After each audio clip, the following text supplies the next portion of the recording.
Friends, എല്ലാവർക്കും Adilakshmi kitchen വേളിലേക്ക് സ്വാഗതം.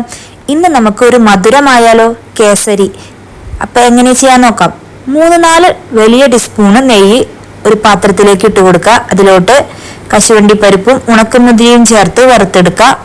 അതേ നെയ്യിലോട്ട് 1 ഗ്ലാസ് റവ ചേർത്ത് കൊടുക്കുക. ചെറിയ തീയ ഇട്ട് വേണം ചേർക്കാനായിട്ട്, ഇല്ലെങ്കിൽ പെട്ടെന്ന് റവ കരിഞ്ഞു പോകും. ഇനി അതിലോട്ട് ഏത് ഗ്ലാസ്സിലാണോ റവ അളന്നത് അതിൻ്റെ 3/4 ഗ്ലാസ് പഞ്ചസാര ഇട്ട് ചേർത്ത് കൊടുക്കുക. നല്ല മധുരം വേണമെന്നുണ്ടെങ്കിൽ 1 ഗ്ലാസ് പഞ്ചസാര ചേർത്ത് കൊടുക്കുക. 3/4 ഗ്ലാസ് പഞ്ചസാര കറക്റ്റ് ആയിരിക്കും. ഇനി റവ അളർന്ന അതേ ഗ്ലാസ്സിൽ 1 ഗ്ലാസ് പാല് ചേർത്ത് കൊടുക്കുക. നല്ല ചൂടുള്ള പാല് ചേർത്ത് കൊടുക്കുക. 1 ഗ്ലാസ് നല്ല ചൂടുള്ള വെള്ളം ചേർത്ത് കൊടുക്കുക.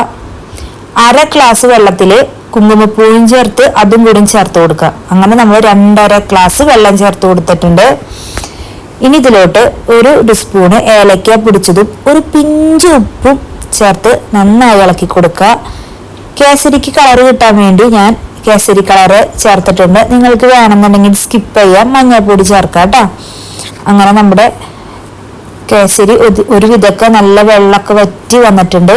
ഈ സമയം നമുക്ക് വറുത്ത് വെച്ചിരിക്കുന്ന കശുവണ്ടിപ്പരിപ്പും ഗ്രേപ്സും 1 വലിയ ടീസ്പൂൺ നെയ്യും കൂടി ചേർത്ത് നന്നായി ഇളക്കി കൊടുക്കുക. നമ്മുടെ കേസരി ഒരു വിധത്തിലൊക്കെ റെഡിയായി പ്ലേറ്റിൽ നിന്ന് വിട്ട് വരുന്ന രീതിയായിട്ടുണ്ട്. നല്ല കട്ട പിടിച്ച് വന്നിട്ടുണ്ട്.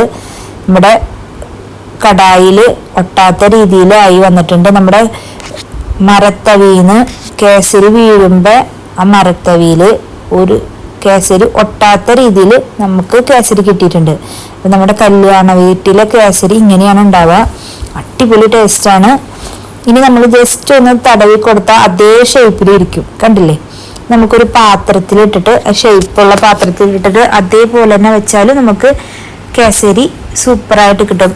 ഇതുപോലെ ആവണം കേസരി. അപ്പം നിങ്ങളും ഇതുപോലെ കേസരി ഉണ്ടാക്കിയിട്ട് ആദിലക്ഷ്മി കിച്ചൺ വേൾഡ് കമന്റ്സ് അറിയിക്കുക. എല്ലാവരും സപ്പോർട്ട് ചെയ്യണം. ഇനി പുതിയ വീഡിയോസ് ആയിട്ട് വരാം. സിമ്പിൾ അല്ല കേസരി ഉണ്ടാക്കാൻ. അപ്പൊ എല്ലാവരും അടുത്ത സീറ്റ് ഇതായിക്കോട്ടെ. Bye bye friends. Thank U.